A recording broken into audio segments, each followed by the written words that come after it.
अब इससे आगे हम बात करें विद्युत चुंबकीय क्षेत्र टेंसर की। तो हमने कहा विद्युत चुंबकीय क्षेत्र सदिशों ई व बी को विद्युत चुंबकीय विभव ए व फाई के पदों के रूप में निम्न समीकरण से व्यक्त करते हैं। तो जो हमारे पिछले वीडियो थे उसमें हमने व्यक्त किया था कि बी जो है वो कर्ल ऑफ ए के बराबर होना चाहिए। क्यों? क्योंकि डाइवर्जेंस ऑफ बी जो है मैक्सवेल की द्वितीय समीकरण वो 0 के बराबर होता है। तो किसी भी सदिश के कर्ल का डाइवर्जेंस 0 होता है, तो बी को किसी सदिश के कर्ल के रूप में व्यक्त किया जा सकता है। और हमने इसी प्रकार ई की वैल्यू भी जो पिछला वीडियो था हमारा उसमें हमने फाइंड आउट की थी। तो हमने कहा बी जो है B equals to curl of A और E equals to minus del A upon del T minus gradient of phi. ये समीकरण 1 हो गई, ये समीकरण 2 हो गई। यद्यपि सदिश ई व बी चतुर्विम सदिश नहीं होते हैं, परंतु इनके 6 घटकों E X E Y E Z, ठीक है, एक्स अक्ष के अनुदिश घटक विद्युत क्षेत्र का, ई वाई अक्ष के अनुदिश विद्युत क्षेत्र का घटक, ई जेड जो है वो जेड अक्ष के अनुदिश विद्युत क्षेत्र का घटक हो गया। इसी प्रकार B x B Y B z जो हैं वो चुंबकीय क्षेत्र के एक्स वाई जेड अक्ष के अनुदिश घटक है। तो हमने कहा इन 6 घटकों E X E Y E Z एवं B x B Y B Z को एक द्वितीय कोटि के प्रति सममित एंटी सिमेट्रिक टेंसर के रूप में व्यक्त कर चतुर्विम विभव के साथ संबंधित कर सकते हैं। इस टेंसर को विद्युत चुंबकीय क्षेत्र टेंसर कहते हैं। तो हमने कहा जो ऊपर हमारे पास समीकरण थी यहाँ से हमने कहा यदि मैं ई की बात करूँ तो E equals to I cap E X plus J cap E Y plus के कैप ई जेड है। ठीक है। ए की यदि बात करूँ तो A equals to I cap A X plus J cap A Y plus के कैप ए जेड है। ठीक है। अब डेल जो है del operator del equals to I cap del upon del X plus J cap del upon del y plus के cap del upon del z. ठीक है। इन तीनों को हमने समीकरण 2 में रिप्रेजेंट रख लिया। अब आई कैप के जो गुणांक हैं उनकी हमने तुलना की तो इक्वेशन हमें मिलती है E X equals to minus del A X upon del T minus del phi upon del X. तो ये हमने लिख लिया। तो E X equals to minus del A X upon del T minus del phi upon del X. समीकरण 3 के दाएं पक्ष को विद्युत चुंबकीय चतुर्विम विभव ए म्यू के पद के रूप में व्यक्त करते हैं। तो हमने कहा इसे व्यक्त करने के लिए हमने ये जो फाई है इसको चौथे कंपोनेंट के लिए लिख लें तो हम लिखेंगे आयोटा फाई अपॉन सी। तो इस टर्म में व्यक्त करने के लिए हमने इसको आयोटा अपॉन सी से मल्टीप्लाई किया तो ये भी आयोटा अपॉन सी से मल्टीप्लाई हो जाएगा। तो आयोटा अपॉन सी से उपरोक्त समीकरण को गुणा करने पर तो हो गया iota E x upon C equals to minus iota del A one upon del c t minus del iota phi upon c upon del x one plus del A one upon del iota C t minus del iota phi upon c upon del x one. तो इस term में इसको हमने represent कर लिया। अब हमने इसको थोड़ा सा हल किया तो ये समीकरण जो है del upon A one upon del iota C T के बराबर minus del iota phi upon C del x one हो गया।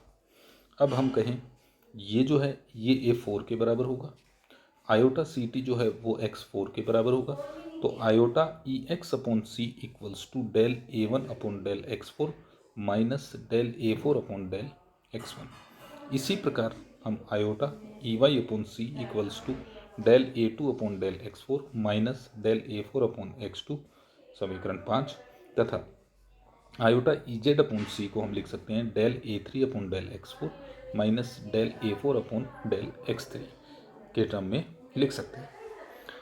अब जो आगे है हमारा इसी प्रकार चुंबकीय सदिश बी के घटकों को विद्युत चुंबकीय विभव के पदों के रूप में व्यक्त कर सकते हैं। तो हमने कहा ऊपर से हम चले यहाँ से यदि मैं बी की बात करूँ तो बी जो है equals to curl of A है।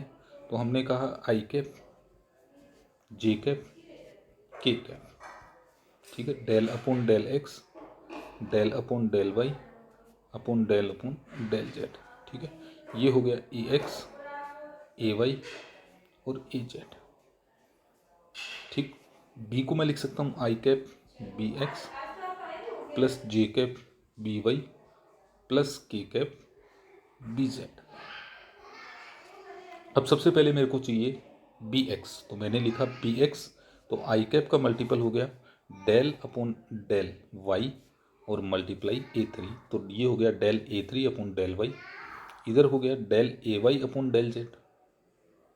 ठीक है, तो हो गया डेल अपॉन डेल वाई ए जेड, और ये हो गया del upon del A Y upon del Z. तो इससे हमने लिख लिया ये इक्वेशन। ठीक है, ये जो है A three equals to A Z, तो ए जेड की जगह हमने ए थ्री लिख लिया, और ए वाई की जगह हमने लिख लिया ए टू।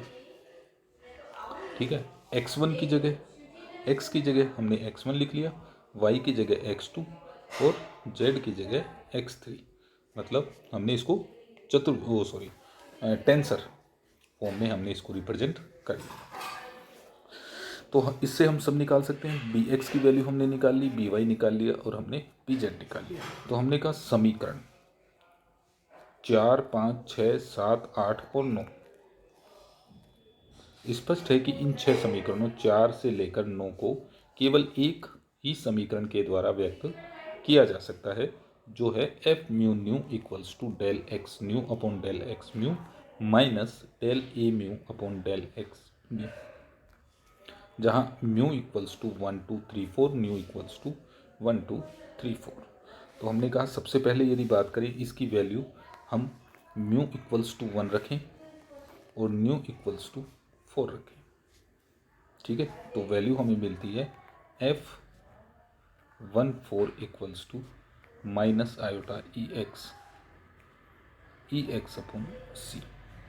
ठीक है, जो हम वैल्यू रख के इसको इनकी वैल्यूज निकाल लेंगे, तो हमारे पास आएगा iota E x upon C equals to F41, iota E Y upon C equals to F42, iota E Z upon C equals to F43, B X equals to F23, B Y equals to F31 और B Z equals to F12।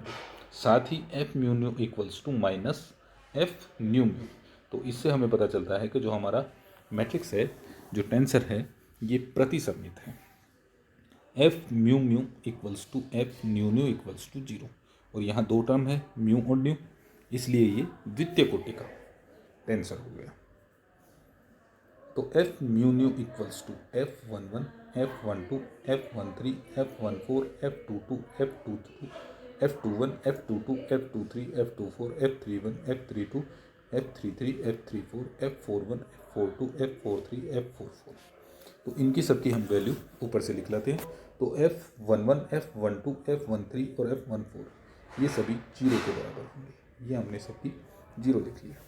अब F12 जो है वो BZ है, तो अगर इसको हम उल्टा कर दें, F12 की जगह हम 21 ले लें, तो ये किसके बराबर हो जाएगा, ये माइनस बी जेड के बराबर हो जाएगा। इसी प्रकार F13 जो है वो माइनस बी वाई है, तो F31 जो है वो प्लस बी वाई होगा। F14 जो है ये माइनस आयोटा ई एक्स अपॉन सी है, तो F41 प्लस का हो जाएगा। इसी प्रकार हम बात करें F23 जो है वो बी एक्स है, तो F32 जो है वो माइनस पी एक्स हो जाएगा। तो इसी प्रकार हम सभी 16 घटकों को रिप्रेजेंट व्यक्त कर सकते हैं। अतः समीकरण 12 द्वितीय कोटि का विद्युत चुंबकीय टेंसर कहलाता है।